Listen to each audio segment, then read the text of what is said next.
Jadi teteh terbentur, jatuh dan terbentur benda keras besi yang memang pas banget persis di tempat di titik di mana teteh dulu kanker itu muncul. Yakin kalau Allah ngasih sesuatu pasti dengan solusinya, ngasih masalah pasti sama solusi, ngasih penyakit sama obatnya gitu. Jadi tinggal kita nyari aja. Jadi mau nyari atau enggak, mau diusahain atau enggak, cuma itu kan. Pengobatan semodern apapun, secanggih apapun, sehebat apapun tidak akan jadi apa-apa kalau mental kita nggak dijaga, psikis kita nggak sehat, main kita nggak positif. So, welcome to Cancer Survivor, and this is their story. Halo semuanya, saya Ulia akan menemani perjalanan inspiratif kita bersama. Di podcast ini kita akan sama-sama mendengarkan cerita yang merupakan pengalaman dan juga perjuangan dari para penyintas kanker. So, welcome to Cancer Survivors and this is their stories. Selama saya berbincang dengan para penyintas kanker, saya jadi menyadari bahwa mereka itu benar-benar orang-orang yang dipilih sama Allah untuk menjalani pengalaman yang mahal. Namun nyatanya, gak semua dari para penyintas kanker itu mau terbuka dengan kondisinya. Hal ini mungkin ada beragam alasannya ya. Ada yang mungkin memang dasarnya kepribadiannya tertutup, tapi banyak juga mungkin yang merasa bahwa takut penilaian orang terhadap diri dia itu jadi berubah gitu. Misalnya mungkin orang jadi ngerasa kasihan gitu ya, ngerasa kita jadi tidak mampu lagi melakukan banyak hal gitu. Banyak alasan yang membuat para penyintas kanker itu gak terbuka.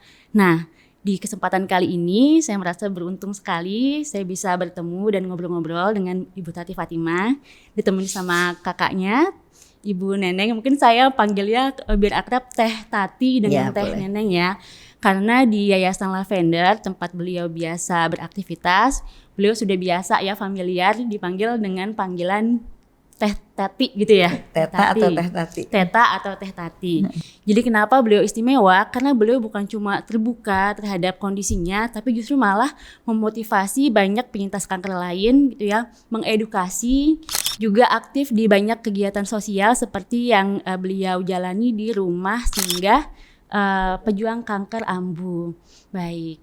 Nah, sebelum itu saya penasaran nih tadi dengan statement awal saya, kan nggak semua orang Teh itu mau terbuka sama kondisinya ketika misalnya dia didiagnosis kanker. Nah, kalau Teteh sendiri tuh dari awal gitu ketahuan kanker nih, itu Teteh sempat nggak sih Teh merasa ada masa-masa menutup diri gitu? Alhamdulillahnya sih enggak sih ya. Waktu awal-awal terdiagnosa kanker tahun 2011 itu kaget pasti, namanya manusia biasa kaget, tapi nggak bikin ini langsung mikir gitu, ini solusinya apa ya gitu, runding-runding sama keluarga gitu, ini mau apa. Jadi pada saat pertama kali diperiksa dan diserahkan hasilnya ke dokter di sebuah rumah sakit di Bandung, itu dokter langsung ngasih surat untuk ini operasi. Jadi waktu itu hari Senin, jangan lama-lama katanya gitu, ini harus cepat gitu diambil tindakan. Langsung kasih surat operasi hari Kamis waktu itu November 2011 untuk tindakan. Lalu kita pulang ke rumah, ini mau persiapan operasi di pikirannya gitu. Dokter sudah bilang nih katanya ini sebenarnya biopsi, tapi kalau misalnya di tengah kita sudah dibius nih ya, ternyata kansernya ganas, ini mau diangkat gitu. Jadi biopsi itu diambil selnya gitu ya? Diambil sel terkecil, bagian dari sel kanker yang terkecil, terus di patologi anatomi kan gitu. Nah itu dijelaskan kan sama dokter. Terus kalau misalnya ini ternyata kanker ganas, dokter saat itu bilang ini kemungkinan besar diangkat. Jadi sudah minta persetujuan saat itu ke saya dan ke pendamping untuk diangkat gitu. Jadi Teh Tati ini didiagnosis menderita kanker payudara ya, gitu stage ya? Stage 3. Kalau misalnya tadi keputusan dokter itu adalah diangkat, berarti mastektomi ya? Mastektomi. Oh. Itu gimana Teteh menghadapi diagnosis itu gitu? Langsung diangkat, langsung operasi gitu? Langsung ditanya kesiapan sama dokter. Siap nggak? Siap gitu langsung. Oh siap? langsung siap nggak? Ya kalau buat diangkat penyakitnya siap gitu. Teteh bilang gitu. Terus kan beda ketika udah berkumpul sama keluarga, jadi banyak pendapat kan gitu, banyak pendapat, diskusi kita kan gitu. Saya alhamdulillah dalam keluarga itu biasa diskusi. Jadi memang biasa terbuka. Jadi kayak sehari-hari itu di rumah tuh kayak membicarakan masalah yang lagi topiknya lagi tren topik aja, kita kayak debat. Jadi apalagi ini gitu. Jadi coba cari second opinion gitu. Kalau Teh Neneng sendiri waktu tahu adik gue kena kanker gitu. Kalau Teh tadi kan bilang ya, saya berani gitu langsung angkat, nggak apa-apa langsung operasi kalau itu memang buat kesembuhan ya. Nah kalau Teh Neneng gimana? Saya yang mengantarnya, jadi tahu persis bagaimana perasaan saya waktu itu. Langsung dibilang mau operasi itu, dia bilang aku mau operasi. Sebegitu cepatnya gitu. Dia kaget, makanya lebih dalam kan dia daripada saya lebih. Betul. Iya. Karena kadang kan mungkin kakak itu lebih mikirin khawatir mungkin sama adiknya. Sedangkan kalau adik ini biasanya ya, kalau misalnya waktu masih kecil aja mungkin dia mah lari-lari gitu ya, terus nggak tahu dia mau jatuh atau gimana gitu. Tapi kalau kakak yang ngeliatin tuh khawatir ya kak ya, gitu ya. Dengan segala rupa, pokoknya bermacam-macamnya waktu itu perasaannya. Adik aku kena gitu. Sedangkan kami keluarga juga sedang dalam kondisi yang ibu saya lagi sakit gitu. Jadi saya tidak banyak mendampingi beliau. Waktu di awal nggak banyak mendampingin gitu. Jadi akhirnya kita cari tuh, saya cari second opinion, buka internet gitu. Dulu kan nggak zamannya internet di HP, jadi harus pakai laptop gitu ya zaman dulu gitu. Ini 14 tahun yang lalu ya Teh ya? Iya, tahun 2011 kan. Jadi cari informasi tuh benar-benar nyari satu-satu kanker tuh apa, terus bagaimana pengobatannya, kalau medis gimana, kalau non medis gimana, resikonya apa. Jadi baca sendiri. Baca sendiri terus, jadi kayak yang ya udah nggak apa-apa deh, pokoknya apa aja oke gitu aja. Jadi akhirnya dioperasi? Enggak, jadi akhirnya dapat informasi lah gitu tentang sebuah pengobatan yang sebenarnya medis, Chinese medis, tapi di operasi itu sebagai ikhtiar terakhir gitu loh, bukan jadi dilewatinya bukan itu dulu gitu. Kalau di rumah sakit pada umumnya pada saat itu saya kan sebenarnya nggak satu ini di Bandung itu nggak satu dokter. Iya. Jadi nyari second opinion, tapi udah di 3 dokter sebenarnya sama. Gitu. Jadi nyari lagi nih, ada nggak sih alternatif medis lain? Sebenarnya yang dicari medis. Tetap medis, tapi mungkin tapi ada alternatif yang lainnya. Akhirnya ketemulah Chinese ya. Jadi Chinese medicine dulu di sebuah kota di Jawa Barat ya, gitu. Jadi saat itu diputuskanlah sama keluarga bahwa ini yang akan dijalanin gitu. Kebetulan karena metode pengobatannya harus menginap di sana di Sukabumi, sedangkan anak-anak juga sekolah, suami juga kerja. Jadi saya di Sukabumi memang sendirian. Gitu, karena memang nggak ada yang dampingin kan, dia kakak saya juga ngedampingin ibu saya sakit. Ya.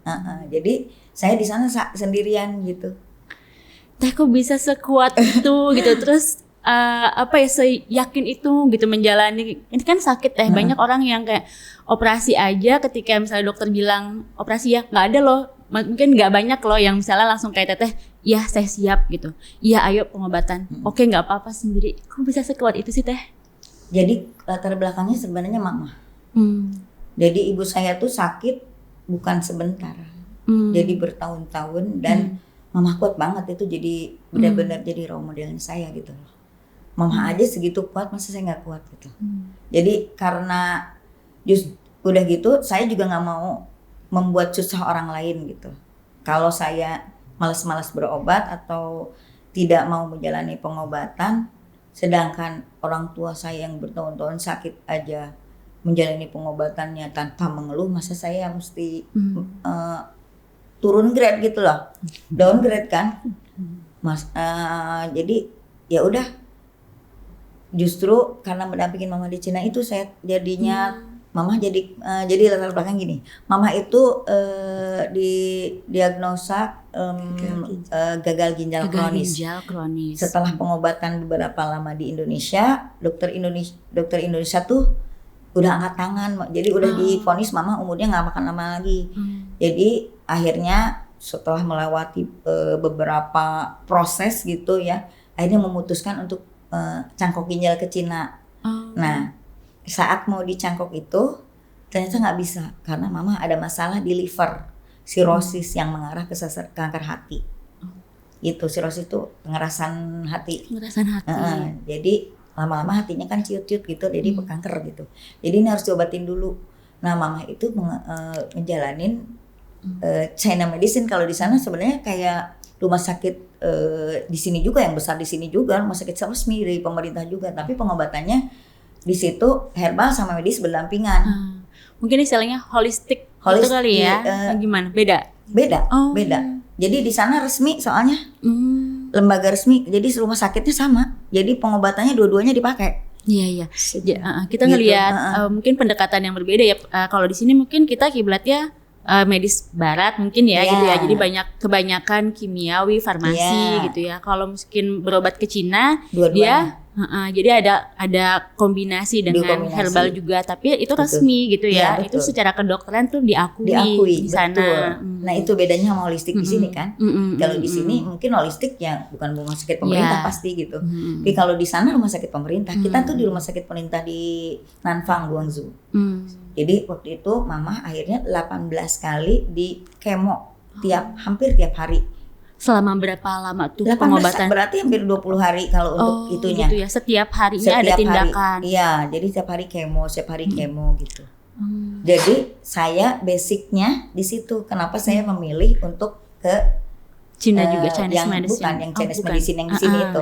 Jadi karena ternyata pas ngobrol sama dokternya, dokter juga sih. Jadi dokternya datang dari Cina juga di rumah sakit itu, plus dokter dari Indonesia.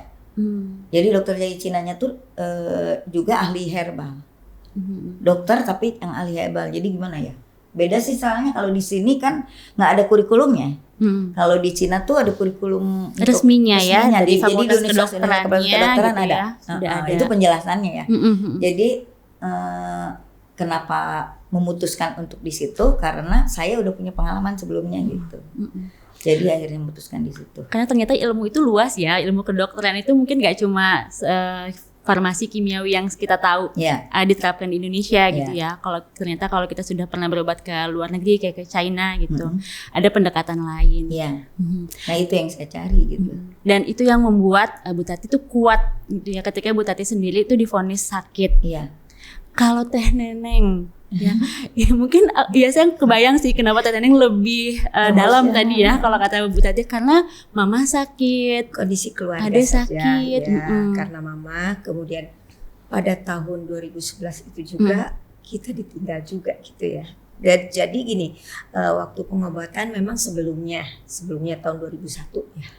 Mama 2011. Oh, lama ya sakitnya ya. Tapi dia tahu bahwa putrinya kena gitu. Bulan apa ya meninggal. Kemudian saya lanjut bapak. Jadi pada saat pengobatan dia di Sukabumi, saya tidak mendampingi. Itu yang saya nggak bisa ini ya, karena dia udah nggak punya ibu gitu. Untuk saya peluk gitu, saya tidak bisa itu jalankan gitu. Karena bapak saya juga harus berobat ke suatu tempat di Jawa Tengah.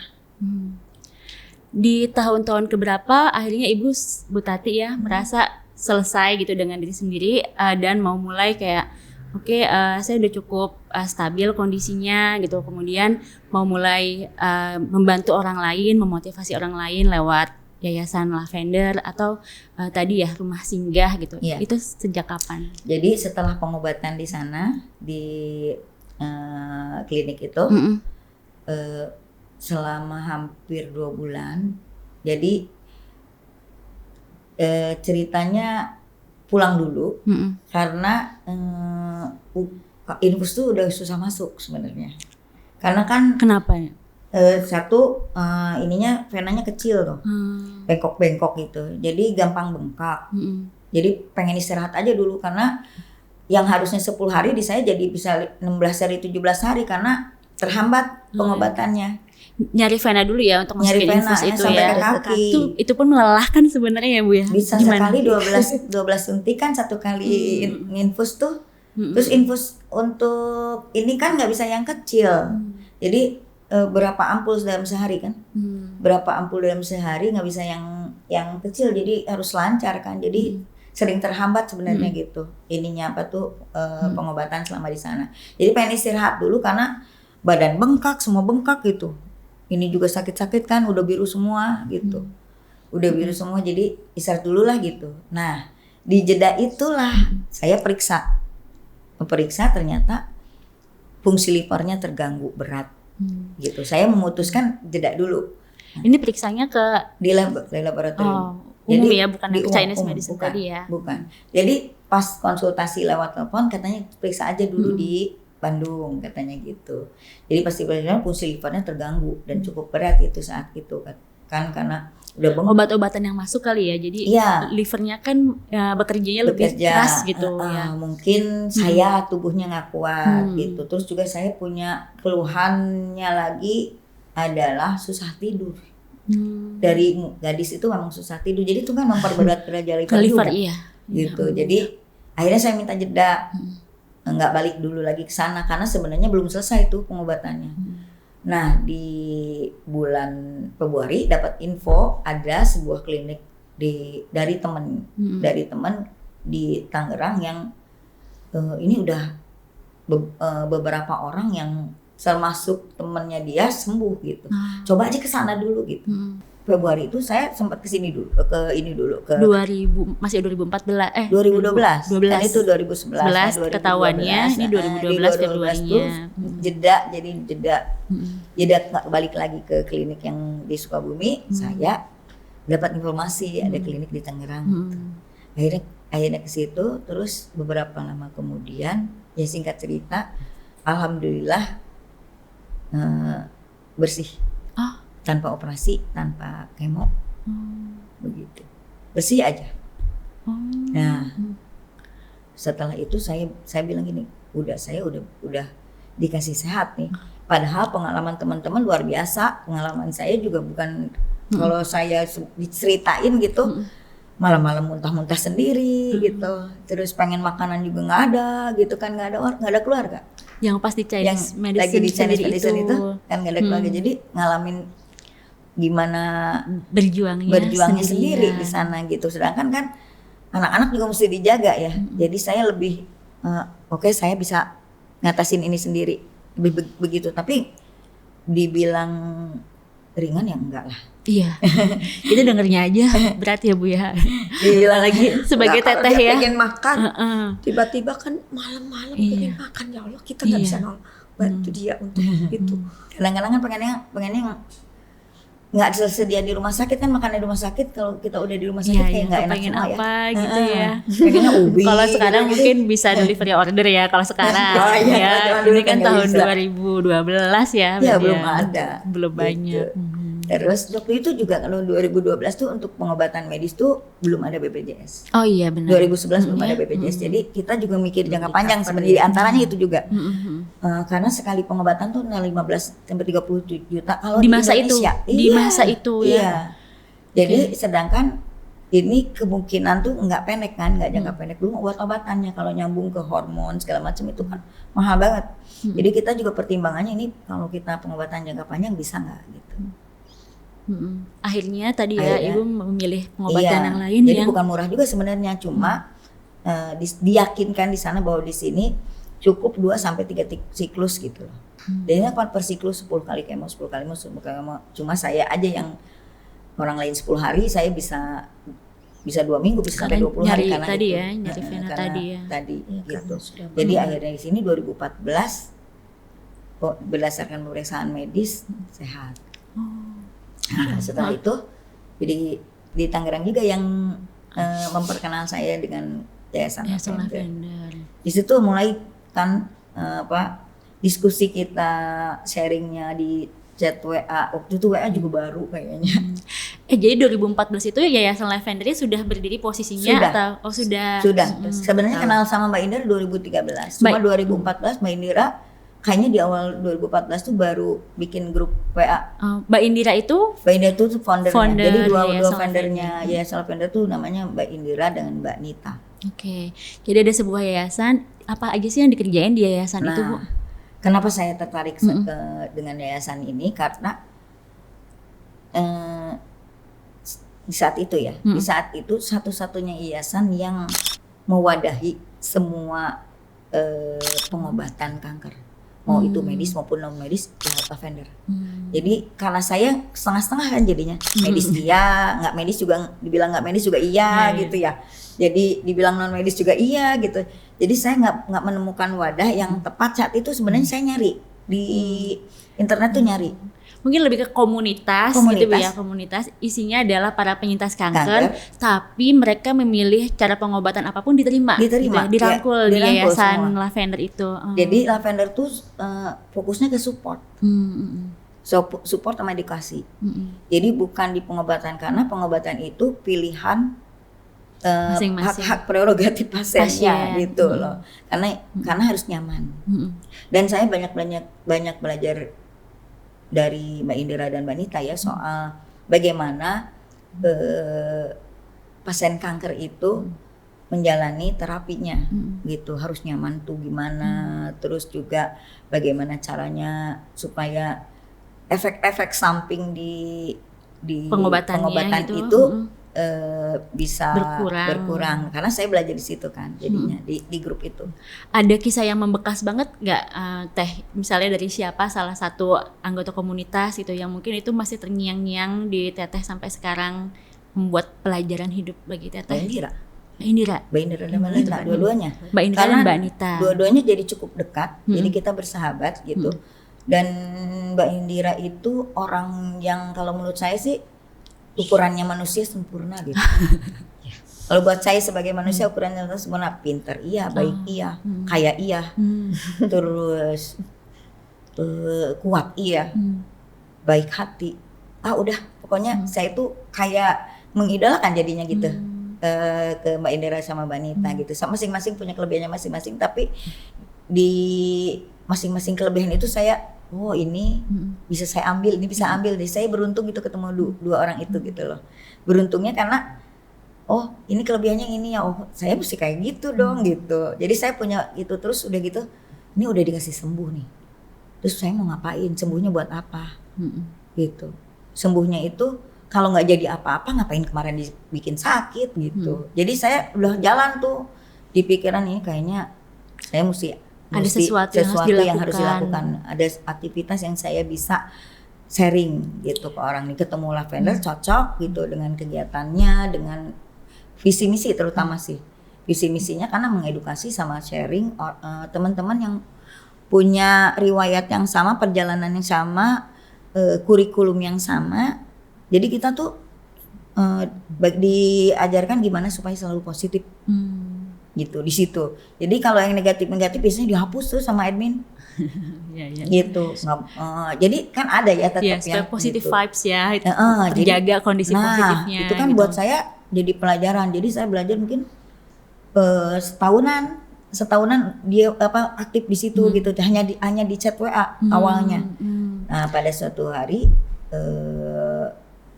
Mbak Indira minta untuk kita bikin kegiatan aja yuk gitu. Jadi sebenarnya Mbak Indira sama Mbak Nitanya sendiri sih sudah berkegiatan di Jakarta ya, tapi berhubung Tetehnya di Bandung, dibikin cabang Bandung. Jadi dibikinlah cabang Bandung gitu. Ternyata setelah bikin cabang Bandung, kata Mbak Indira, tanggung Teh Jawa Barat aja sekalian gitu. Jadi dimasukin tuh Jawa Barat, jadinya masuk ke Lavender itu. Jadi akhirnya tadinya Lavender Bandung, jadi Lavender Jawa Barat gitu. Jadi ngapain aja sih Teh di yayasan itu kegiatannya? Secara umum ya, lebih banyak support keliling. Jadi Teteh tuh menganggap diri Teteh tuh sebagai volunteer. Oh iya. Gitu, menganggap diri Teteh sebagai volunteer keliling ke rumah sakit, ke rumah-rumah gitu. Sambil jalan-jalan ya Teh? Piknik ya. Piknik. Jadi akhirnya punya komunitas juga kan. Jadi kalau di grup Lavender tuh ya ada kalau mau nengokin yang sakit tuh Teteh ngajaknya kita piknik yuk gitu. ke rumah sakit kita piknik yuk, gitu. Mana ke rumah sakit ini gitu. Jadi dari situlah mulai aktivitas-aktivitas itu dan berkenalan juga dengan Yayasan Pejuang Kanker Ambu. Oh, Yayasan Pejuang Kanker Ambu. Saat itu yayasan itu hanya menampung teman-teman anak-anak kanker saja. Anak-anak kanker saja. Justru teteh, nih teh kalau yang dewasa pada kemana? Karena setiap teteh ke rumah sakit itu kan belum ada BPJS ya. Yang berobat tuh tidurnya di emperan gitu. Oh, jadi Yayasan Pejuang Kanker Ambu ini bentuknya rumah singgah gitu ya, rumah singgah. Sebelumnya anak-anak, rumah singgah bagi anak-anak yang penyintas kanker. Dan kanker yang tidak mampu. Yang tidak mampu, yang sedang menjalani pengobatan di rumah sakit Hasan Sadikin Nah, Bandung tahun itu. 2015 kan udah mulai BPJS. Jadi mulai banyak. Mulai banyak dan mulai tuh ngelihat di lorong-lorong rumah sakit tuh orang pada tidur karena nggak punya tempat buat tinggal. Gitu, orang pada tidur, yang nungguin tidur di bawah, begadang di situ kan nunggunya lama, antrinya bisa nggak cuma ukurannya hari, bisa berhari-hari. Mikirlah teteh, ngobrol sama Ambu. Gitu. Ambu ini adalah pemilik yayasannya. Ambu, kita bikin rumah kanker dewasa aja yuk gitu. Jadi akhirnya teteh memprakarsai rumah singgah untuk dewasa. Cariin donaturnya. Saat itu juga rumah kanker kan belum punya ambulan, teteh cariin juga donaturnya buat ngadain pengadaan ambulan, karena memang saat itu nggak ada, jadi butuh buat bolak-balik gitu, nganter ke rumah sakit saat itu gitu. Alhamdulillah sekarang sih sebenarnya meskipun teteh ada di kepengurusan ya, sebenarnya nggak banyak ngurus karena teteh sama Ambu tuh punya kesepakatan. Ambu bagian di rumah kanker yang di sana, rumah singgah kan itu harus stay. Teteh bagian berkunjung, yang kelilingnya gitu. Jadi sampai sekarang ya aktivitas teteh ya kebanyakan kunjungan, baik di Bandung maupun di luar Bandung jadinya gitu. Jadi akhirnya bahkan di sekolah gitu kan, teteh SD, SMP, SMA tuh pindah-pindah ya, mengikuti orang tua. Ada grupnya sendiri-sendiri. Jadi kalau ada yang sakit, tadi gitu, udah ditelepon, udah diminta untuk dampingin gitu. Jadi di situ dari kayak sarana berlatih untuk ngadepin pasien-pasien bukan cuma penyakit kanker sebenarnya jadinya. Gitu. Karena kan di Lavender ini belajar dari emotional healing, belajar dari nutrisi. Jadi justru bekalnya untuk mengelola rumah singgah itu adalah ketika teteh tuh aktif di Yayasan Lavender ya? Iya. Banyak dibekali ilmu-ilmu tadi ya? Iya, sampai istilahnya mah kayak nggak sengaja gitu, kayak dipersiapkan untuk itu gitu.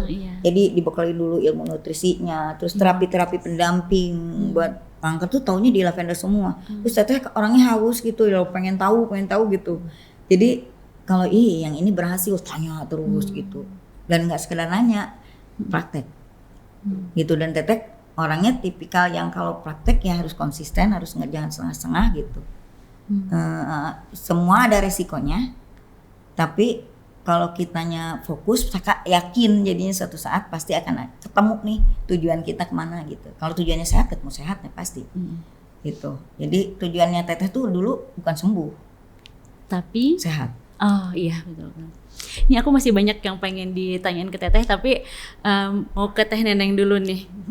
Teh Neneng melihat perjalanan adeknya teh Neneng nih gitu, dari sakitnya berjuang sendiri sampai akhirnya tadi ya malah memotivasi, mendampingi pasien. Teteh ngeliat nggak ada perubahan dari sisi kepribadiannya Banyak. adeknya teteh nih? Banyak. Jadi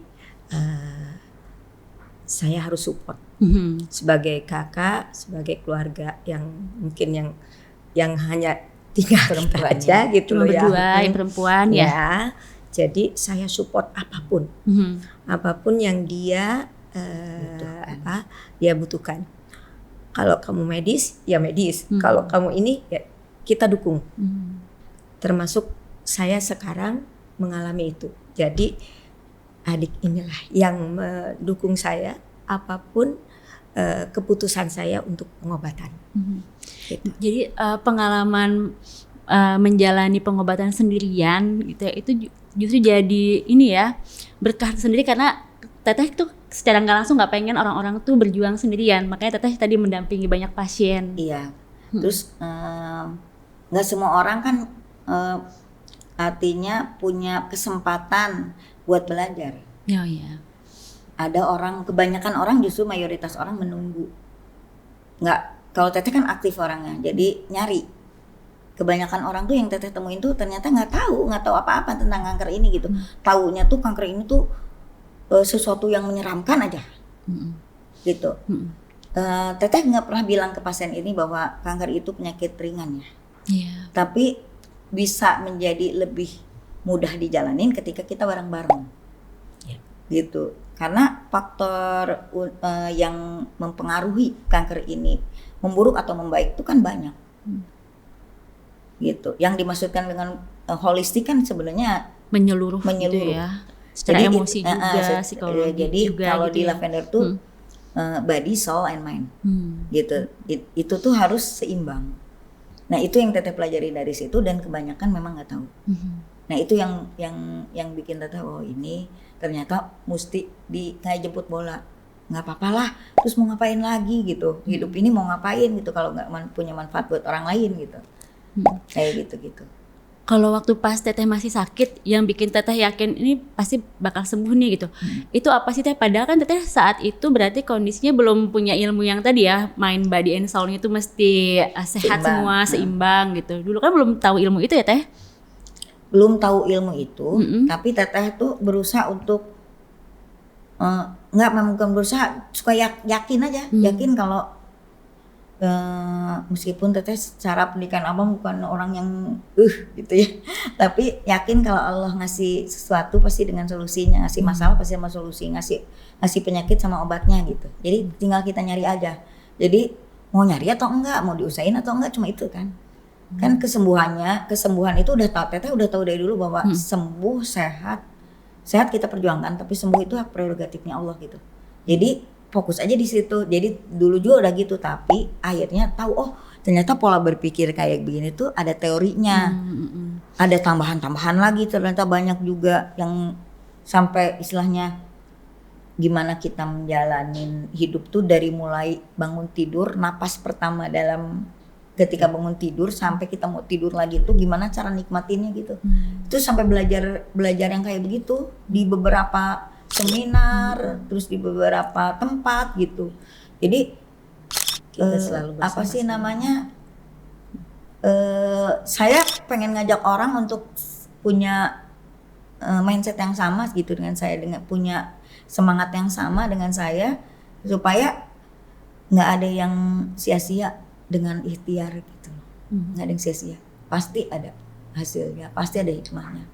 Ada peran keluarga juga nggak sih Teh yang bikin Teteh tuh punya mindset tersebut bahkan sebelum Teteh tahu ilmunya gitu? Iya dong. Ayah itu sama mama itu orang yang sangat positif. Jadi nggak, bahkan boleh dibilang lempeng ya, orang tuh baik semua kayaknya gitu. Nggak ada jelek-jeleknya gitu. Jadi kayak berbagi ya belajar dari orang tua juga. Jadi Abah, saya dulu panggilnya Abah sama Mama itu mengajarkan bagaimana nggak usah hitung-hitungan deh kalau ngasih gitu, nggak usah ada minta imbal balik kalau ngasih gitu, udah nanti juga ada rezekinya lagi gitu.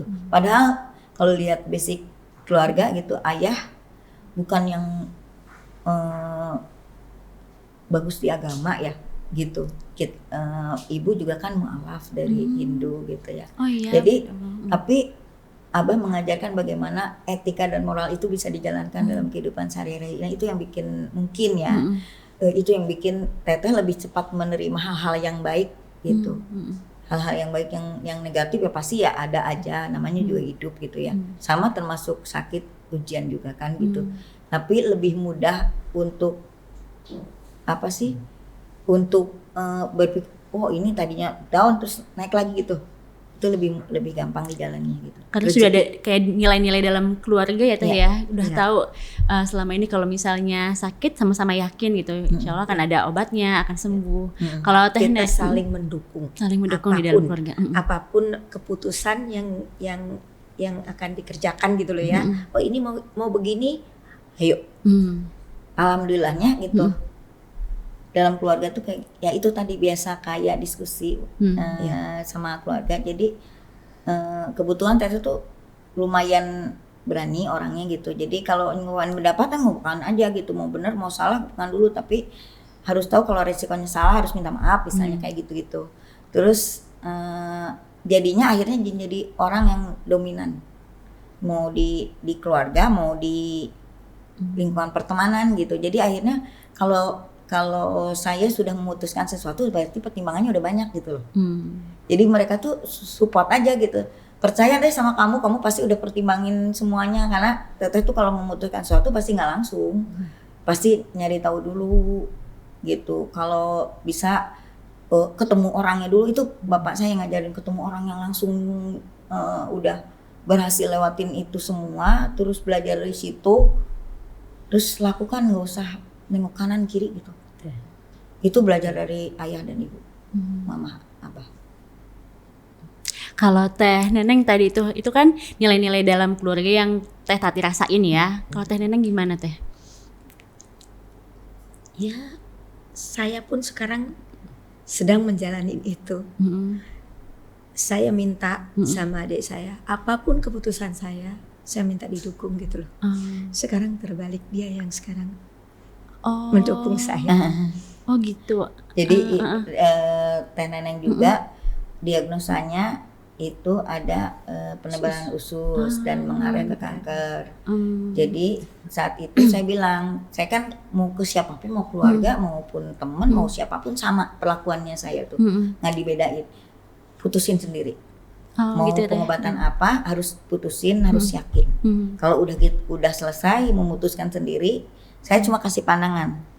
Misalnya pengobatan A, B, C kan udah punya.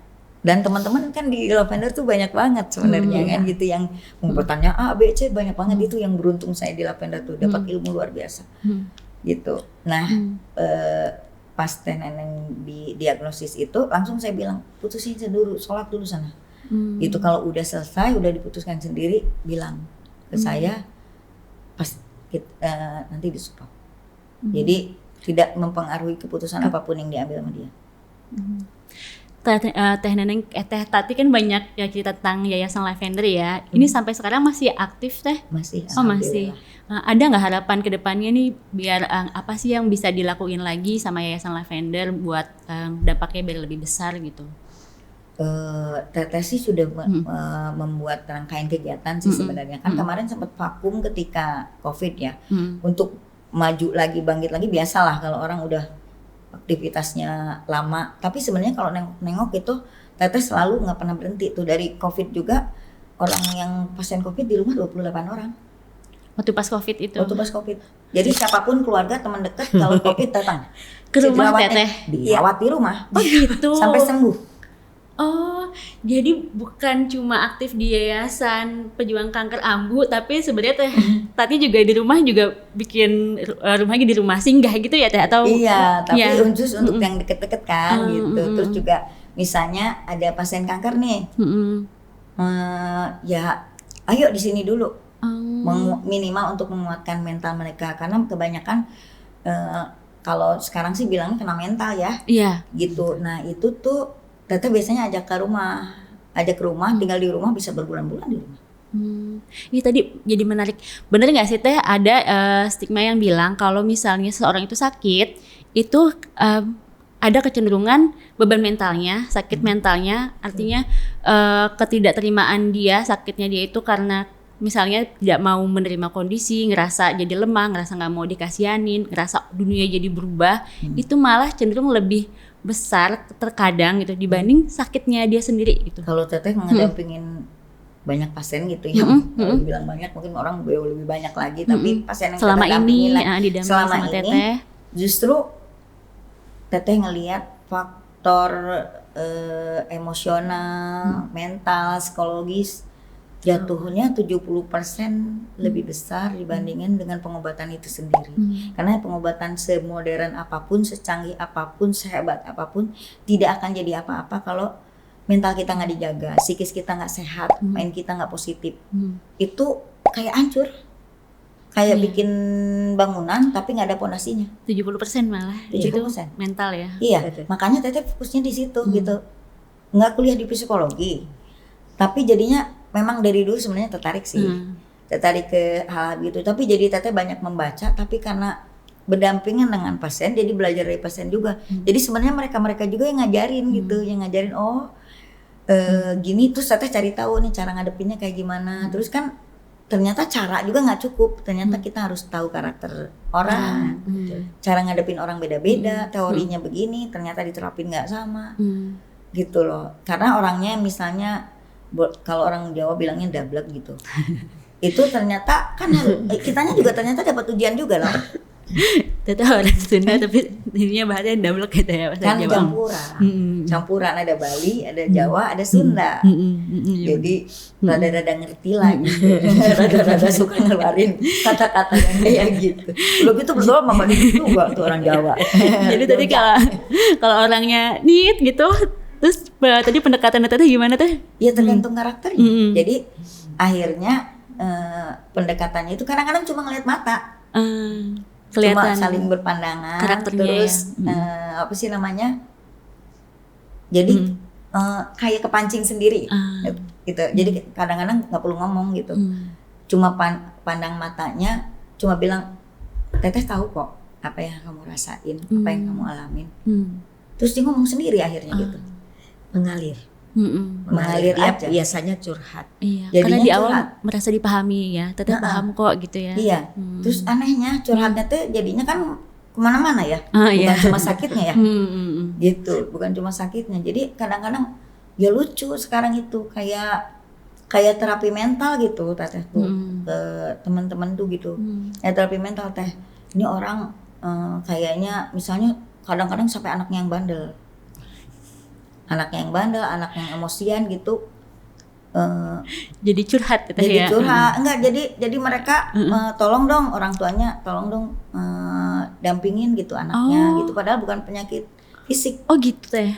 mental. Tapi ya teteh bilang teteh nggak punya kompetensi nih gitu di bidang psikologi gitu. Tapi ayo kalau mau kita sama-sama ngebangun supaya kita jauh lebih baik dan lebih sehat, baik secara mental maupun fisik, ayo gitu. Teteh cuma berdasarkan pengalaman aja gitu, pengalaman ketemu orang, pengalaman ngedampingin orang, pengalaman diri sendiri utamanya, karena ternyata itu yang paling paling bisa Dominan. diterima sama pasien-pasien mau kanker maupun apa, paling bisa diterima tuh karena pengalaman teteh. Karena teteh kan istilahnya nggak setelah 2014 ada lagi nih. Ada lagi. 2014 kan teteh sempat dinyatakan bersih ya, Bersih. sudah bersih. Makanya teteh tadi sudah selesai sama diri sendiri gitu ya, berkiprah di yayasan dan kegiatan sosial. Tahun 2014 Enggak, 2020. tahun 2020. 2020 pas Covid. 2020 pas. Pas Covid, 6 tahun setelah dinyatakan bersih. dapat musibah lah gitu yang bikin kankernya muncul lagi. Dapat musibah yang bikin kankernya muncul lagi, dan itu kalau boleh digambarkan, meskipun teteh sekarang udah merilis, itu boleh digambarkan berpuluh-puluh kali lebih berat. Oh, kenapa teh? Satu, sakitnya jauh lebih berat. Oh ya. Kedua, kondisi juga saat itu nggak bisa kemana-mana Karena COVID karena juga. COVID. Ya, Iya, karena iya. COVID. Yang ketiga, dalam keluarga juga ada ujiannya. Jadi sebenarnya double sebenarnya gitu. Jadi kenapa teteh bilang berpuluh-puluh kali lipat, karena ini ujian kayaknya mau menyempurnakan yang kemarin gitu. Kok bisa gitu, tapi udah gitu suka takjub gitu. Iya, musibah apa itu teh? Nah, sebenarnya kan kalau kita pahamin, kita pasti ada musibah, ada ujian gitu. Iya, musibah itu ujian ya. Kalau ujian kayaknya keberatan gitu. Kalau musibah kan kayaknya umum gitu lah. Jadi teteh kenapa bilang itu musibah tidak sebagai ujian, karena teteh ingin itu jadi ringan sebenarnya gitu. Jadi kenapa teteh bilang musibah, karena dipicunya oleh apa sih? Jadi teteh jatuh dan terbentur benda keras, besi yang memang pas banget persis di tempat, di titik di mana teteh dulu kanker itu muncul. Oh, jatuh gitu. Jatuh, jadi kursi jatuh, teteh kalangin kan, langkah Teteh terhalang kursi dan Ada Teteh kursi jatuh. berlari nih. Percis ujungnya itu kena ke titik di mana kanker itu pertama kali ditemukan di titik itu. Gitu. Nah itu mulai bengkak, tapi awal-awalnya kan namanya orang jatuh sakit nggak apa-apa ya, gitu. Biru, terus udah gitu COVID kan mau periksa kemana? Ke puskesmas aja susah. Kondisinya setelah gitu emang udah biru gitu ya, udah Belum. bentur. Oh belum. Belum nggak langsung. Benturannya, Tapi cepat. benturannya cukup keras gitu. Orang jatuh gimana? Ya beda, ada yang cuma jeduk doang, ada yang Terbentuk debuk gitu. karena Jatuh tok. Oh. Iya. Jatuh jadi posisi kan kursi gini ya. Jadi nah dia setengah tidur kan, jadi karena bentuknya segitiga gitu. Jadi yang nonjolnya itu masih di situ gitu, masih jadi malah Nusuk jadi kayak pas nusuk banget ya? gitu posisinya. Pas banget posisinya. Terus ya awalnya nggak ada kepikiran itu bakalan jadi muncul lagi kankernya, terus apalagi jadi luka ya kan nggak ngerti. Terus memang berusaha positif kan, namanya juga orang jatuh gitu, malah jadi di apa sih makin di, sobek, makin besar. diobatin dengan cara yang tradisional lah. Kalau orang jatuh gimana, diparmin, diapain gitu. Kayak bawang putih gitu kan. Iya. Karena kan udah mulai besar, nah lama-lama kan jadi merah dan membesar. Bengkak ya, bekas jatuh Bengkak itu dulu, bengkak gede gitu. Bengkak tuh semakin lama makin mengkilat kan. Makin mengkilat, terus akhirnya misalnya ada cotekan dikit, karena makin mengkilat makin besar kan, makin keluar gitu kayak dorong. Kayak jerawat. Kayak dorong, kayak orang bisul. Nah ini segede apa coba bisulnya? Segede gini nih. Lebarnya segini lah, kurang lebih 15 cm lah.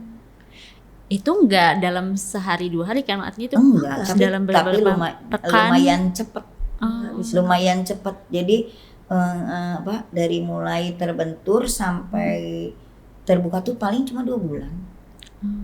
Tapi sakitnya dari awal kan, orang terbentur sakit ya. Terus kayak orang mau bisul gitu, kayak orang, saya juga dulu lagi kecil pernah bisul kan gitu. Jadi sakit kan kalau orang udah matang gitu kan. Nah itu yang kerasa dulunya. Kayak Gitu. jerawat. Sakitnya kayak jerawat, kayak bisul malah ya. Jadi bukan karena Kayak benturan. matang. Kalau orang kena benturan itu kan biasanya biru merah gitu ya. Biru merah. Lama-lama kan gitu merah dulu. Tapi terus ini jadi di dalamnya kalau bisul atau jerawat kan kayak ada Jadi cairan. nonjol, nggak ada. Oh, cairan tuh nggak ada. Nggak ada dulu. Oh. Jadi sampai ke mengkilat kan, saking gedenya bengkak gitu jadi si kulit kan kayak ketarik. Jadi mengkilat kan. Nah lama-lama kan sobek dikit. Akhirnya keluar cairan dari sobekan itu. Makin lama makin gede. Akhirnya jadi lubang. makin besar, terus jadi kayak ada kayak kembang kol. Iya. Tapi Teteh punya feeling gak sih, oh ini kayaknya kamu lagi gitu? Oh iya udah. Ya udah. Oh gitu. Udah ini kamu lagi, terus udah gitu konsultasi via online ke klinik yang di Tangerang. Terus karena memang susah kan, harus PCR dulu. Di jalan juga harus di masa diperiksa. itu nggak ya. boleh ke Jakarta. Nggak boleh ke Jakarta tuh, Nggak boleh termasuk masuk daerah Jakarta. apa Di lockdown ya. kayak lockdown yang ring gitu ya. 1 gitu. Jadi nggak bisa. Ini juga klinik kayaknya ada banyak tutupnya juga gitu. Jadi Teteh konsul langsung secara pribadi gitu loh. Telemedicine. Gimana caranya ini ngatasinnya? Akhirnya ya itu. Berarti sejak dinyatakan sembuh tahun 2012 itu Teteh masih tetap berkomunikasi sama klinik Komunikasi. kankernya itu Ya ya? iya kan, pasien-pasien dari klinik kanker ini juga, kanker yang di Tangerang juga banyak yang konsul juga kan. Oh, karena Dengan- yayasan ya. Lavender itu ya. Ya, orang dari tahu. Yayasan Lavender kalau Teteh. punya kasus yang sama dari klinik, kalau ada kasus yang sama coba kontak Teteh dari Lavender. Apalagi kan kalau Lavender memang istilahnya Teteh ngerasa bahwa ini jiwa Teteh ada di sini gitu. Jadi kayak gitu. Jadi sebenarnya sambil jalan semua gitu. Tapi beruntung lagi dikasih sakit tuh luar biasa gitu. Kesakitan yang luar biasa tuh jadi berkah gitu, karena jadi ngerasain ya gimana orang sakit. Kan selama ini Teteh dengar cerita orang-orang gitu ya, Teteh juga kanker iya gitu, tapi ternyata ada kanker yang sakit itu lebih sakit dari yang pernah Teteh. Nggak bisa digambarin lagi sakitnya kayak apa. Pedih, sakit, linu, kayak ditusuk, kayak disayat, kayak di apa sih namanya, dibubuhin garam gitu, pedih gitu, udah macam-macam rasanya kan. Cairan yang keluar juga kan Banyak. udah ada yang kuning, ada yang putih, ada yang merah, kayak pelangi. Jadi musibahnya karena jatuh itu ya, Jatuh. Teh, ya. Jatuh. Tambah Terbentur. kondisinya COVID ya. Susah pengobatan. Terus juga saat itu kan menikahkan anak yang paling besar tuh ceritanya. Jadi banyak konflik kan jadinya gitu. Nah itu juga bikin mental kita juga kan terganggu. Secara psikis kita keganggu juga. Karena ada benturan-benturan secara emosional gitu. Biasa ya Biasa menikahkan kalau anak nikahin ya. kalau nikahin Ada kayak ujiannya, gitu. ada Ujiannya, konfliknya. ada konfliknya. Terus ada apanya? Aduh. Pokoknya Saya ada. pikir hari itu saya ditinggal. Karena dia sudah sempat pingsan. Jadi abis nikahin anak nih di depan nih, Dia udah bilang gak kuat nih. Nggak kuat. Tapi udah untungnya prosesi udah selesai. Begitu turun mau masuk mobil tuh pingsan. Kesakitan. Nahan sakit dari atas. Sakit. Karena kan masa teteh di panggung gitu Iya, selalu. terus menunjukin sakit gitu. Tapi selama- banyak yang udah curiga sih.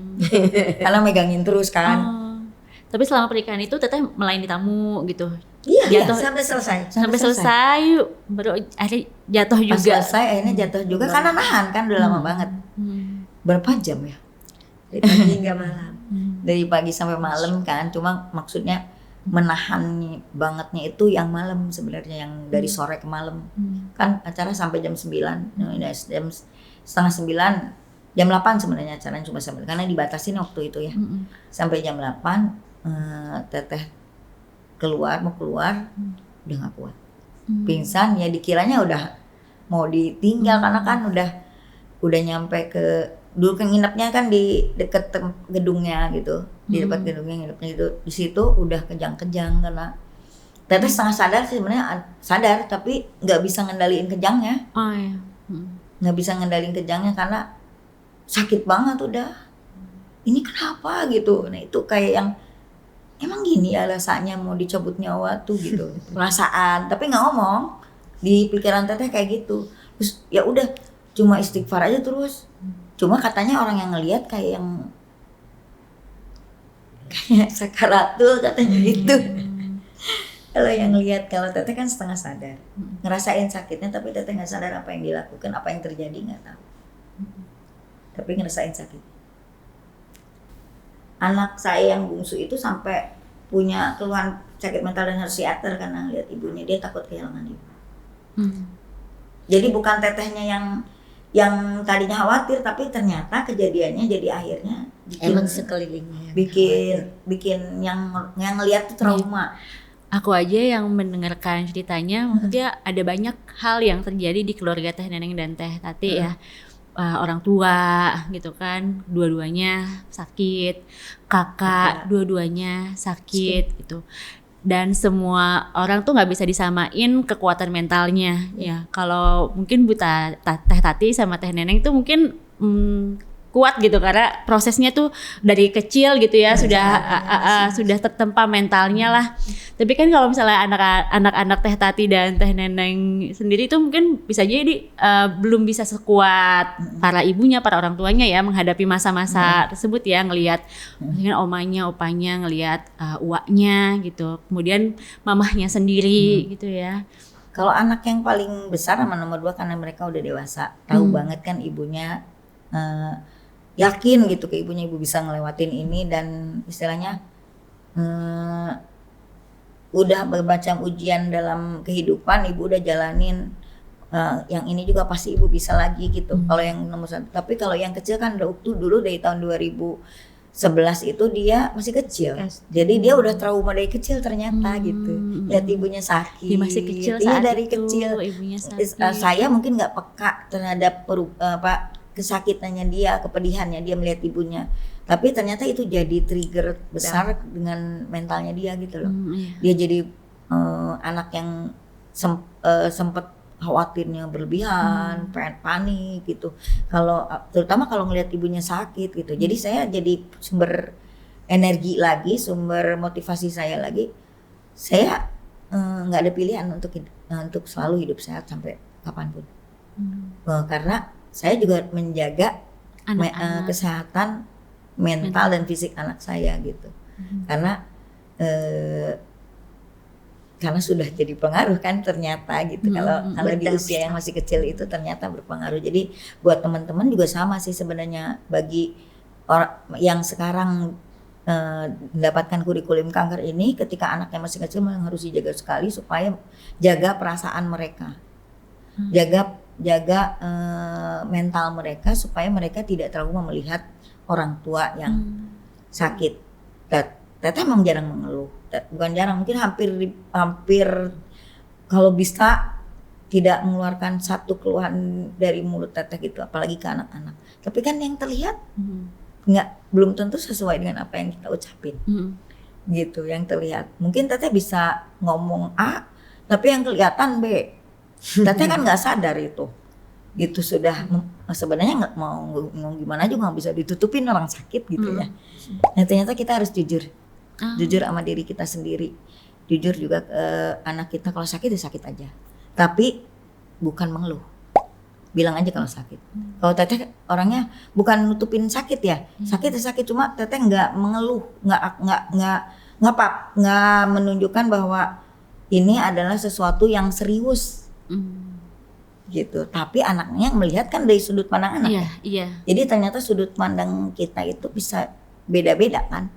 Nah itu yang teteh mungkin nggak peka ke anak yang bungsu, gitu. Dan itu berpengaruh sampai istilahnya dia juga harus psikiater untuk mengobatin itu. Yang dialami ketakutan yang besar sekali akan kehilangan. Ya. Itu salah satu trigger terbesarnya dia, bahwa dia takut kehilangan ibunya. Jadi 2 kali kan berarti. Iya. Yang kecil. Saat dia kecil banget. Iya, jadi itu mungkin kecil, melekat ya, memori masa kecil yang masa melekat. kecilnya. Terus yang kedua sudah juga, besar. yang udah besar. Ternyata kok terjadi lagi ya. Jadi dia suka yang paling rajin justru nanyain ibunya yang kecil itu. Yang paling rajin kan dia kuliah di Jakarta. Sekarang masih kuliah? Masih kuliah di Jakarta. Jadi dia yang paling rajin nanyain ibunya karena dia tahu banget gitu ibunya kayak apa kan. Kayak yang ibu tingkat sakitnya tuh udah tinggi gitu. Kalau sakit sakitnya standarnya terlalu tinggi katanya gitu. Jadi kalau menurut aku sakit, ibu pasti bilangnya enggak gitu. Bilangnya tuh gitu.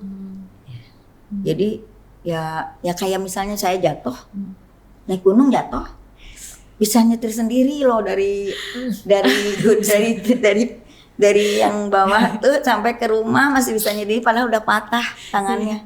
Kebayang ya gimana perasaannya, kekhawatiran anaknya. Mungkin teteh neneng aja, tetehnya itu kepikiran ya teh ya, khawatir ya. Dan bilangnya udah nyampe rumah, bukan di jalan. Udah nama ibu tadi jatuh, ibu sekarang gimana? Di rumah. Nah itu kayak gitu-gitu. Jadi kayaknya ibu mah standar sakitnya udah beda gitu. Masih bisa, memang sakit, cuma maksudnya kayak bisa, kayak keyakinan bisa melakukan sendirinya itu jauh lebih besar gitu. Sakitnya tetap kerasa, tapi nggak bikin saya jadi nggak bisa ngelakuin apapun gitu. Terus saya beruntung lagi satu lagi. Gimana? Beruntung dikasih sifat pelupa. Iya. Itu mungkin bagi banyak orang tuh kekurangan gitu ya. Cuma di satu sisi jadi keberuntungan ya teh ya. Lupa rasa sakit. Sakit apapun ya, sakit hati, sakit fisik, kayak gitu. Teh lupa sakitnya kayak gimana ya kemarin gitu. Cuma nggak kegambarin aja sakitnya macam-macam, tapi rasanya kan sakit hanya pewujudan dari kalimat yang saya ungkapin, tapi rasanya itu udah hilang, nggak ada. Baik sakit hati maupun sakit itu lupa banget dulu karena sampai ada yang nyakitin misalnya ya, itu kan kamu dulu kayak gini-gini, iya gitu. Lupa, aslinya lupa. Orang lain yang ingat. Tapi Teh, aku pernah dengar malah itu sebenarnya bentuk trauma nggak sih Teh? Jadi ketika kita mengalami sakit, entah sakit hati, entah sakit yang bukan sakit rasa, yang berat itu, respon tubuh kita itu untuk supaya itu nggak terulang lagi, tubuh kita tuh jadi menguraikan memori tersebut. Jadi kita lupa gitu. Jadi bentuk lupa terhadap perasaan yang mendalam, sakit, itu adalah bentuk trauma sebenarnya. Jadi gini, kan Teteh belajar cara bagaimana ngerilis. Jadi setiap saat tuh ketika kita muncul rasa, misalnya, saya pernah ngalamin itu. Tapi kenapa Teteh lupa rasa sakitnya? Karena Teteh selalu rilis. Ngerilis tuh artinya kita melepaskan segala hal yang berbentuk negatif di dalam tubuh kita. Jadi itu harus belajar. Bahkan mungkin seorang ahli pun harus belajar dan harus praktek. Kan Teteh mah praktek, kata Teteh juga. Jadi Teteh beruntung dapat sakit itu, karena Teteh langsung praktekin ilmunya. Gitu. Jadi cepat rilis itu adalah kalau Islam tuh sebenarnya kayak yang gampang, susah gampang. Maafin. Iya. Melupakan sama menerima sama apa beda Teh? Beda. Kalau menerima harus dari awal tuh. Ketika kita merasakan sesuatu sakit, baik sakit fisik maupun batin ya, secara psikis gitu, yang awal harus dilakukan adalah nerima. Jadi kalau proses itu nggak dijalanin ya pasti sakit terus, trauma itu muncul karena nggak nerima dari awal. Jadi prosesnya harus benar dulu. Nah itu yang Teteh pelajari dari di self healing yang gitu-gitu itu yang kayak gitu. Nah kenapa rasa sakitnya lupa? Karena saya rilis. Sebenarnya bukan lupa juga kali ya, tapi udah menerima gitu loh. Iya, jadi udah berdamai dengan kondisi yang pernah dialami. Rasanya jadi kan pedihnya sakit. udah nggak mau sudah nggak mau di. Jadi tahu lagi rasanya, tahu bahwa itu tuh sakit, tapi rasa sakit yang dulu itu udah nggak ada dong. Harus nggak ada, nggak boleh. Kalau masih sakit berarti belum prosesnya belum benar, proses rilisnya belum benar. Gitu. Saya jadi penasaran nih, Teteh kan banyak mendampingi pasien, tapi ternyata Teteh juga pasien juga gitu. Sempet nggak sih? Sempet nggak sih ada perasaan gitu kayak ketika kayak Teteh pas ngedampingin kakak ipar gitu, itu kan Teteh juga dalam kondisi sakit ya gitu. Kayak saya bisa ngomong kayak gini ke orang, tapi ternyata saya sendiri juga misalnya mungkin lebih parah dari ini gitu. Pernah saya ada perasaan kayak gitu? Atau mungkin untuk anak orang lain tadi ya, anak orang lain ada yang butuh pendampingan, tapi ternyata kok anak saya juga butuh pendampingan. Ada nggak perasaan? Kan itu rezekinya. Duluan dapat bandingin gitunya. Itu rezekinya duluan dapat. Jadi kita Teteh bisa ngerasain di posisi itu gitu loh. Dan itu buat Teteh rezeki luar biasa. Berkah banget dapat itu tuh gitu. Yang Allah tuh ya itu keyakinan balik lagi keyakinan bahwa kalau ngasih ujian, ngasih musibah itu udah sama solusinya gitu. Nah ketika misalnya ketika Teteh lagi sakit, ternyata orang sakit juga bukan ngerasa bahwa saya lebih berat jadinya. Sama berat kok, cuma timbangannya dari Allah bukan dari saya. Sama berat. Yang menurut kita berat, menurut orang lain ringan kan belum tentu sama. Proses mendampingi orang yang sakit itu nggak pernah jadi beban Teh buat Teteh kayak harus mendampingin orang yang sakit padahal saya sendiri juga sakit gitu misalnya. Iya ada bebannya juga kan itu ujiannya di situ. Kita balik lagi ketika kita menjadi beban, ketika itu menjadi trigger buat kita, rilis lah. Jadi itu belajar ngerilis itu luar biasa menurut saya gitu. Luar biasa pengaruhnya. Karena dengan gitu yang tadi rasa-rasa yang kayak gitu kan negatif semua tuh. Itu cepat dilepas, cepat terlepaskan. Kita ubah jadi yang positif ya. Latihan. Kalau nggak dilepaskan penyakit. Jadi karena dia ngalamin menumpuk ya. Kalau nggak dilepas sakit. Tapi saya jadi penasaran kalau menurut Teteh Neneng sama Teh Tati ini banyak kan yang mengulas gitu. Kalau ternyata kanker itu sebenarnya adalah tadi tuh perasaan-perasaan yang terpendam gitu di dalam tubuh tadi, entah kecewa, marah gitu. Itu ada yang bilang itu bisa jadi penyakit ya gitu. Teh Tati sama Teh Neneng sendiri ya memang. Ngalamin. Saya kan ngalamin tahun 2022, saya juga kena itu luar biasa. Kok gitu loh. Ada kata kok saya kena. Kalau mau kena dari waktu kemarin gitu lagi kita dalam kondisi lemah. Nah itu. Kok saya gitu. Kok saya. Allah kasih saya kekuatan yang luar biasa. Kita lebih dekat lagi. Jadi banyak Kita jauh hikmahnya ya. lebih dekat lagi sama anak, sama adik, terus keluarga gitu. Ya insya Allah ada jalan. Makin Kita kan ikhtiar tetap kita jalanin gitu. Dan mungkin karena banyak pelajaran yang didapat selama menjalani pengobatan kanker ini, makanya Teh Tati sama Teh Neneng itu menyebut menderita kanker sebagai kurikulum kanker ya. Kalau tadi saya dengar tuh kurikulum kanker gitu, yang mendapat kurikulum kanker gitu. Kurikulum kanker yang sudah diatur perjalanannya sama Allah. Kan masing-masing punya kurikulum. Jadi kan namanya manusia hidup tuh pasti ada ujiannya sampai mati. Nah itu ada kurikulum A, B, C, D gitu. Nah itu perjalanan sebenarnya yang udah diatur gitu. Kalau kita yakin bahwa itu suatu perjalanan dari Allah kan pasti ada ujungnya, nggak mungkin enggak. Terus ujungnya kita mau ngapain? Mau apa yang kita capai di ujung itu? Sehat. Cari ridhonya Allah. Cari ridhonya Allah. Cari ridhonya Allah berarti kalau ketika ujian terima dong. Iya. Ketika dapat cobaan terima dong gitu. Jadi kalau Teteh ada kebiasaan. Ketika Teteh dapat sesuatu yang nggak enak ya, kan dia termasuk macet di jalan aja kan nggak enak ya. Iya. Jadi kayak yang otomatis sendiri karena dilatih kan. Ya otomatis sendiri, ya Allah, saya terima nih perjalanan macet di sini sekarang karena kehendakmu dan kehendakmu juga yang membuat ini jadi perjalanan itu jadi mudah. Jadi itu selalu diucapin. Jadi kayak orang akad gitu sama Allah tuh akad gitu kayak orang. Dan itu saya lakukan setiap saat.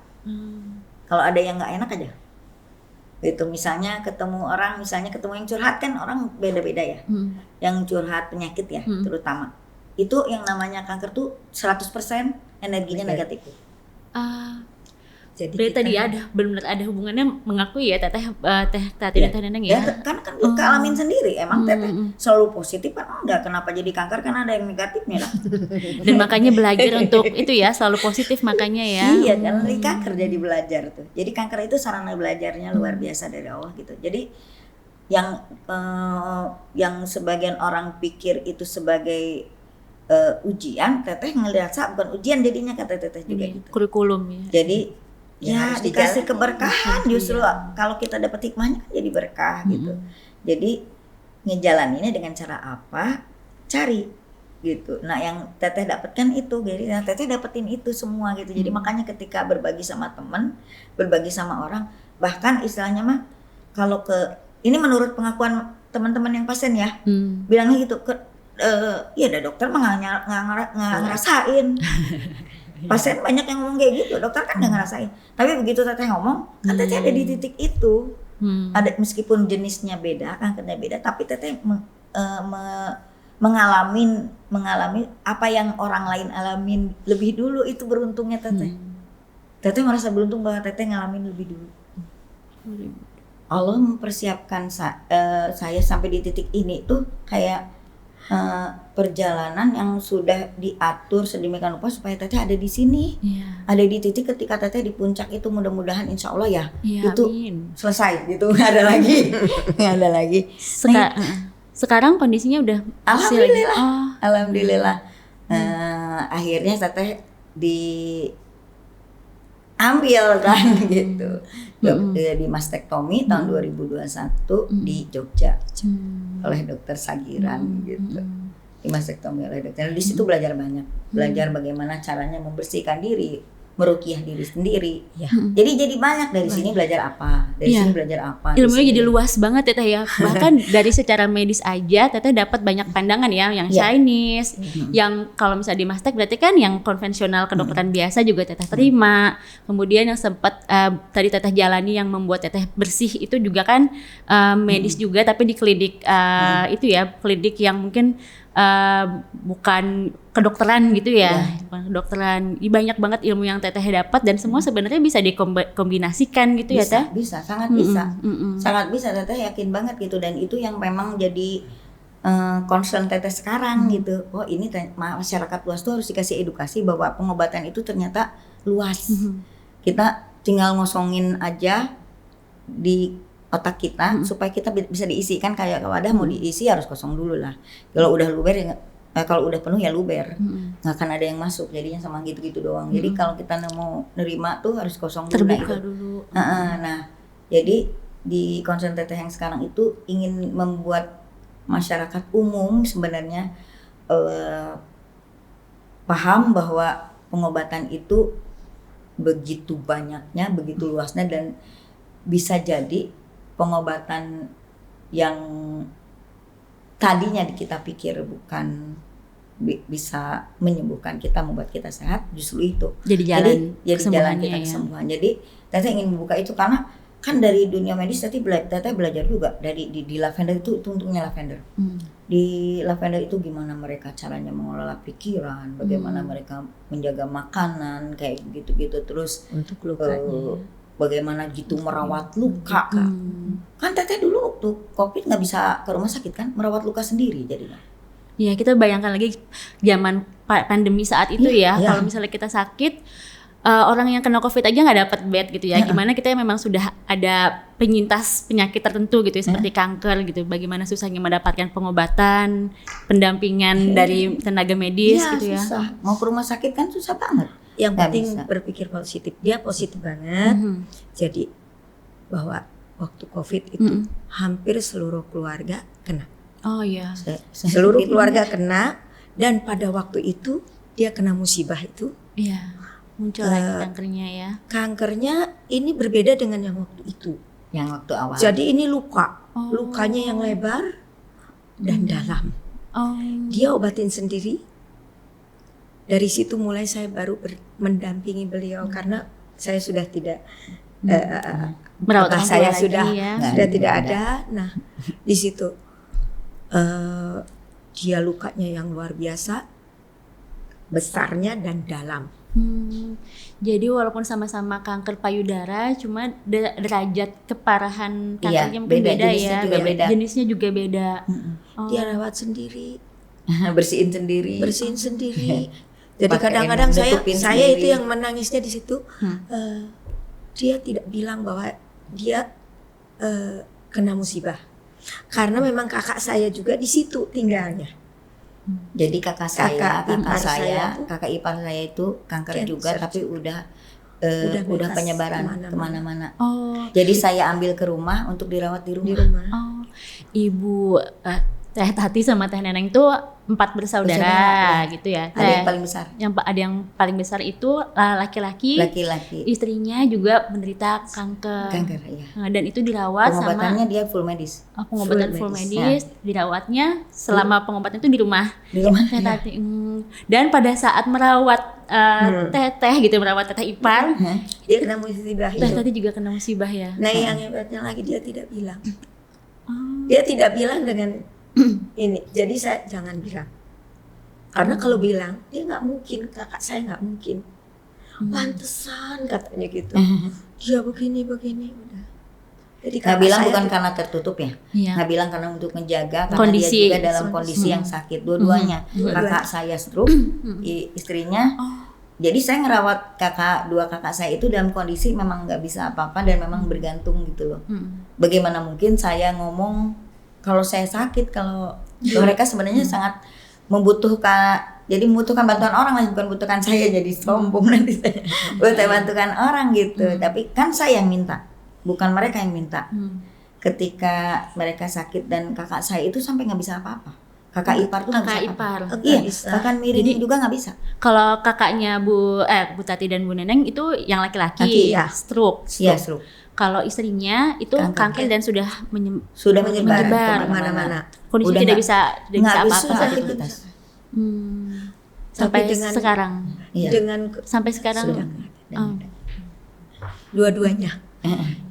Dua-duanya. Jadi saya yang menawarkan diri, nih mau apa tuh Teluse tuh udah secara mental dulu memang udah menyerah. Iya.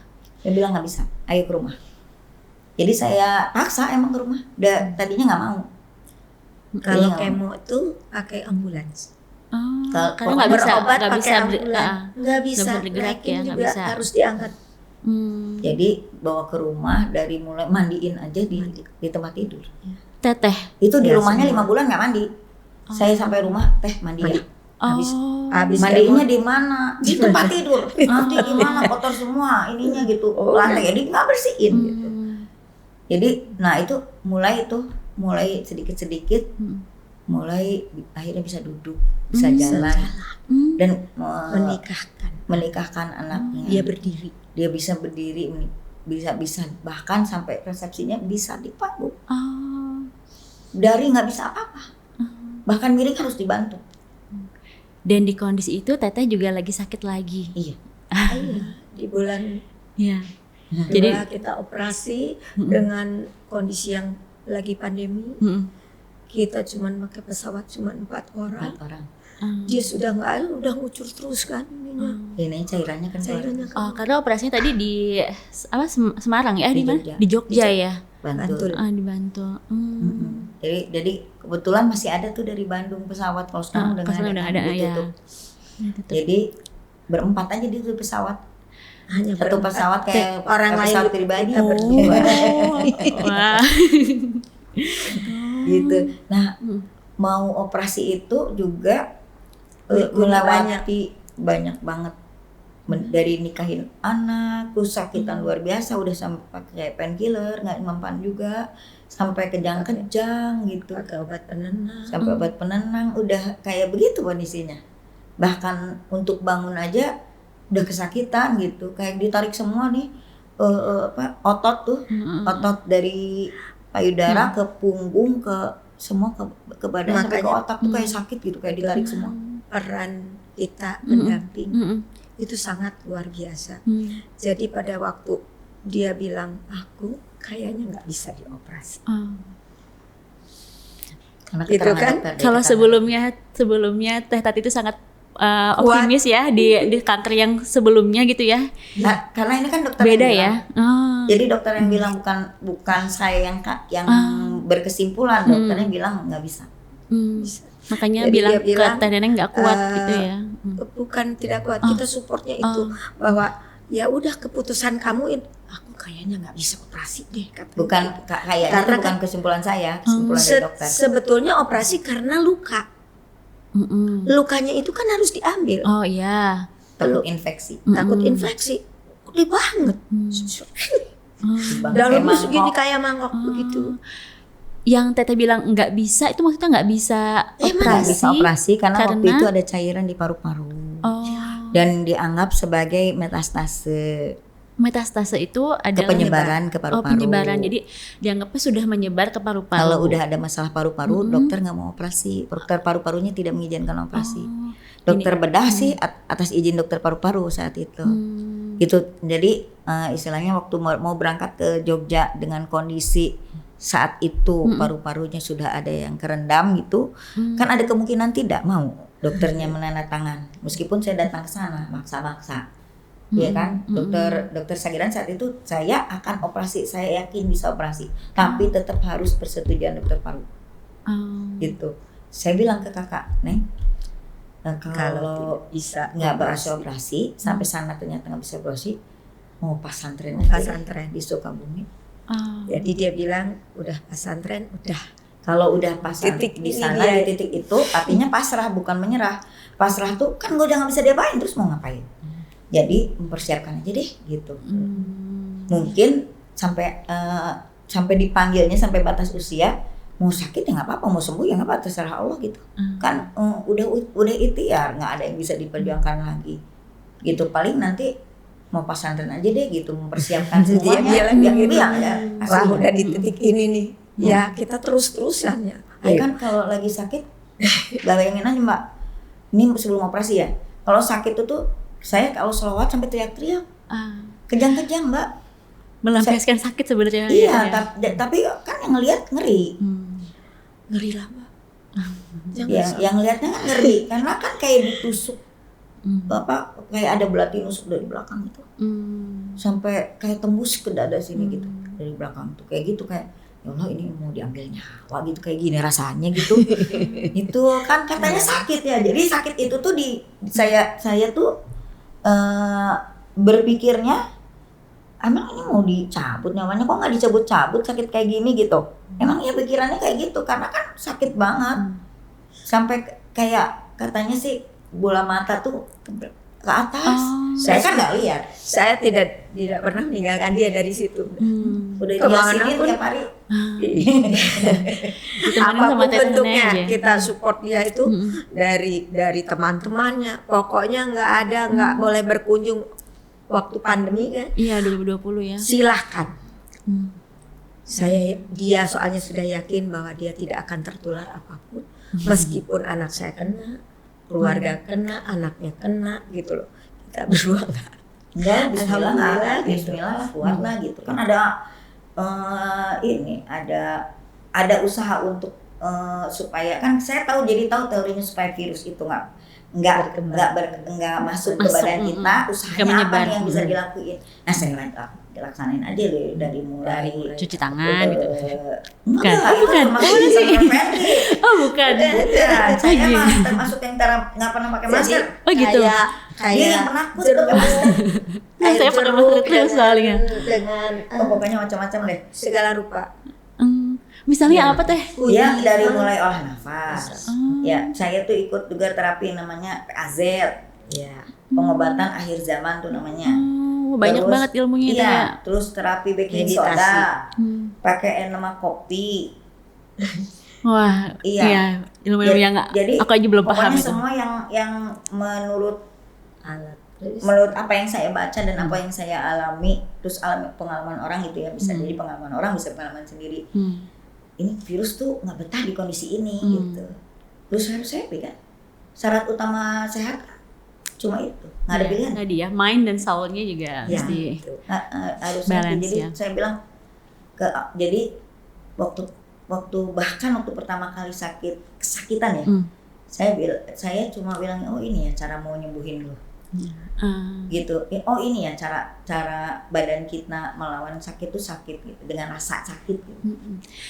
Cara berpikir yang positifnya adalah ketika kita sakit, ini adalah respon tubuh kita ngelawan sakitnya ya, gitu ya. Jadi alhamdulillah begitu sakit alhamdulillah gitu.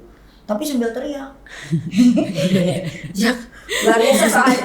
Jangan kan itu kita yang lihat nggak aja. kebayang ya sakitnya kayak apa. Nah, itu dia. Tapi kan akhirnya alhamdulillah berhasil operasinya ya. Iya. Ya dokternya setuju gitu Iya. ya. Happy ending ya. Happy ending, Perjalanan alhamdulillah. naik pesawat berempatnya itu alhamdulillah. Berdua. Berdua, orang lain berdua lagi, orang lain yang nggak kenal, nggak tahu Jadi siapa. dari pesawat cuma 4 orang, kita cuma berdua. Ayo nekat aja, kita berangkat. Ayo gini. Akhirnya dapat persetujuan, dokternya berani untuk operasi. Alhamdulillah operasinya Lancar. lancar. Operasinya lancar. Sekarang kondisinya Alhamdulillah sehat. alhamdulillah. Udah bisa naik gunung. Berenang. Berenang, Oh, iya. udah bisa. Sekarang lagi tenis. Oh. Tadi malam baru pulang sampai rumah jam 10. Wah, luar Tenis. biasa, Insya Allah. Kan satu lagi. Apa? Bela diri tanah. Oh, mantai. Muay Thai. Bayang nggak tuh Muay Thai? Jadi Dan di usia sekarang ya Bu ya, Iya. ya kan? Di iya, usia yang dari udah nikahin anak, udah punya cucu. bener-bener dari itu. Cucu ya. Bener-bener usia adalah cuma sekedar angka. Iya. Kalau ngelihat Teh Neneng sama Teh Tati itu bener nyata usia hanya sekedar angka. Tapi sebenarnya ada banyak ya, mungkin kalau kelihatannya gitu ya, kita nggak ngerasa mungkin Bu Tati sama Teh Neneng itu setua itu. Tapi ternyata ya, yang nggak bisa bohong adalah pengalamannya. Itu luar biasa, harta karun banget. Terima kasih banyak. Ini Teh Neneng sama Teh Tati udah lama Sama-sama. banget kita berbincang hampir 1 jam. Iya. Gitu ya, mudah-mudahan apa yang kita bincangkan hari ini tuh bisa bermanfaat juga bagi pendengar. Iya. Banyak banget loh, saya sendiri aja dapat kayak mungkin kalau jadi catatan ya bisa berlembar-lembar gitu, mulai dari menyelaraskan hati, tubuh dan pikiran gitu. Terus kemudian tentang keyakinan. Iya, ya, itu penting tadi harus digarisbawahi bahwa sakit itu ujian keimanan. Karena pada saat sakit bukan cuma ujian sakitnya, tapi metode aja kita yang penting sehat kan. Bisa menempuh berbagai cara yang mungkin jadi jadi manusia yang tidak beriman. Mungkin banget, sangat mungkin. Sangat.